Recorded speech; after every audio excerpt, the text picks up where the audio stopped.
British tech entrepreneur Mike Lynch is one of 6 people missing at sea after a luxury yacht sank in a freak tornado off the coast of Sicily in the early hours of Monday.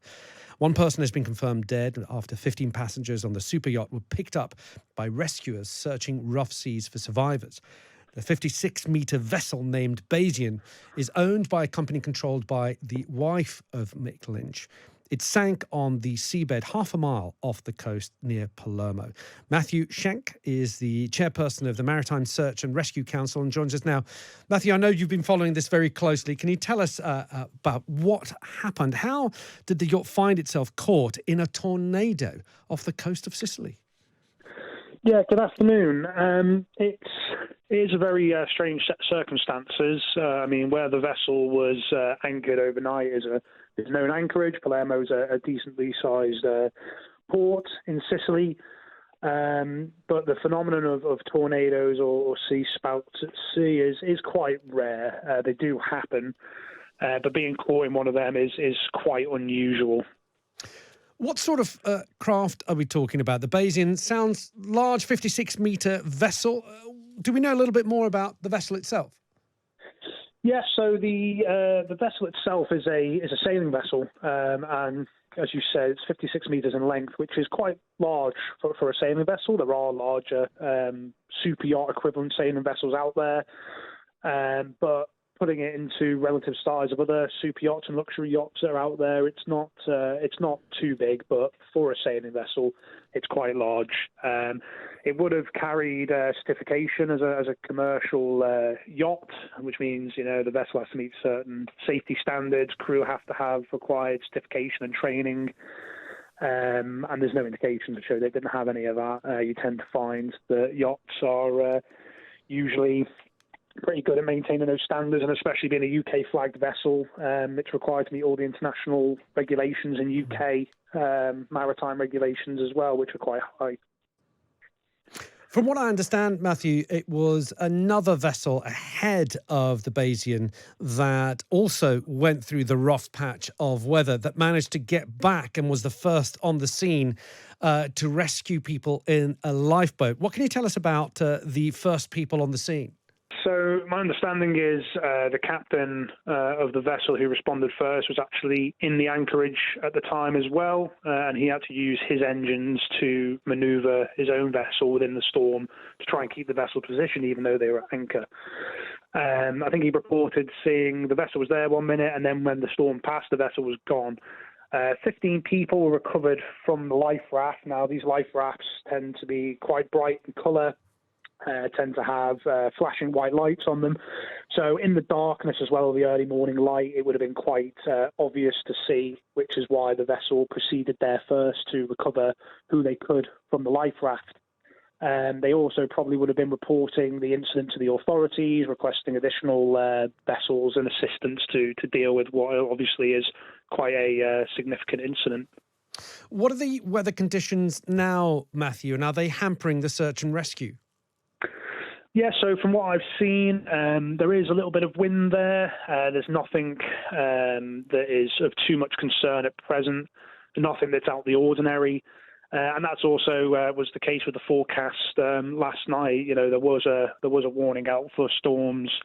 However, in this area, they tend to blow through quite quickly. But the general weather conditions last night and today are not, I think, of too much concern. The main issue would have been the darkness of the early morning light, searching for people in the water. That would have been a big concern for the rescue personnel. However, now my understanding is that the search efforts are still ongoing, both on the surface and, of course, under the water. Matthew, thank you for your time. I appreciate it. Matthew Schank is the chairperson of the Maritime Search and Rescue Council. Let's just hear the West Coast correspondent of the Sunday Times, Danny Forston, about how he felt when he was first charged. This is to do with Mike Lynch, who was one of the people missing. Earlier this year, he was cleared of fraud charges in the US over the £8.5 billion sale of his software firm to Hewlett-Packard. That was 20 11. So this is the West Coast correspondent for the Sunday Times, Danny Forston, talking about how he felt when he was charged. People, I think, handle these things very differently. One of the most common situations is denial. Yeah. So you see this, people just deny that this is happening. It's so inconceivable, especially if you're innocent, that this can be happening and that things that are being said can be being said. Some people get a sort of Stockholm syndrome with the lawyers where they just think, these are the experts, they will save me. I don't know whether it's my natural nature or just having done this for 10 years, but I was very much the opposite way around, which was, you have to assume that the deck is completely stacked against you by the system. That was Mike Lynch, Mike Lynch talking to Danny Forston. And we know that Mike Lynch is one of the people missing. He's rescued 15 people, including a 1-year-old child who was taken to Palermo Children's Hospital. Tom Kington is the Times Italy correspondent, and he joins me now. Tom, welcome to the show. Hello. So this was a super yacht, the kind of yachts we see all the time in our papers over the summer. Do we know whose it was and what happened? Does this come some kind of freak weather event? Well, we know that the yacht was British flagged. Details are a bit sketchy at the moment about who owned it. Possibly it was being chartered by this group of tourists, including, as you said, Britons. Amongst the 6 people missing, there were reportedly 4 Britons, 1 confirmed dead, reportedly a Canadian, and 15 others who were rescued.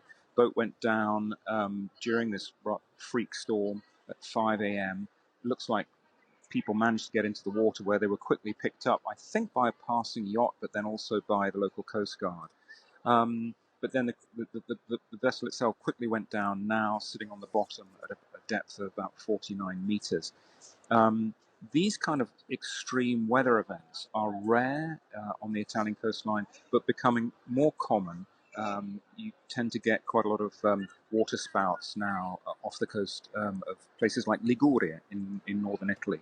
And it has been linked to the rising temperature of the Mediterranean, which pumps a lot of humidity into the atmosphere, creates violent storms like this. I mean, it is. These are pretty big boats. I mean, this boat was, I think, 55 meters. That's 180 feet. I mean, it must have been an extraordinary storm to bring it down. It's obviously getting huge coverage in Italy, presumably, this story. Absolutely, and the rescue effort is ongoing. Divers are currently trying to sort of fix cables to the boat, which would then probably be attached to buoys on the surface to allow divers to get down there. I've just been told by a firefighting official that they think that any survivors who are on the surface have now been picked up, which doesn't bode well for those 6 people missing who perhaps were trapped inside the boat as it went down. It will have gone down very quickly. These kind of events can be very localized, very strong, and very quick. So, within a question of minutes, perhaps things are calm again. But for those brief moments, you're going to have an almighty storm, and even a boat like this clearly can be turned over and sent to the bottom. I mean, yes, it happened at 5 o'clock in the morning, so I imagine the people who seem to have drowned in the boat were fast asleep. I mean, do we know if the boat was at anchor or whether it was moving, travelling to another destination?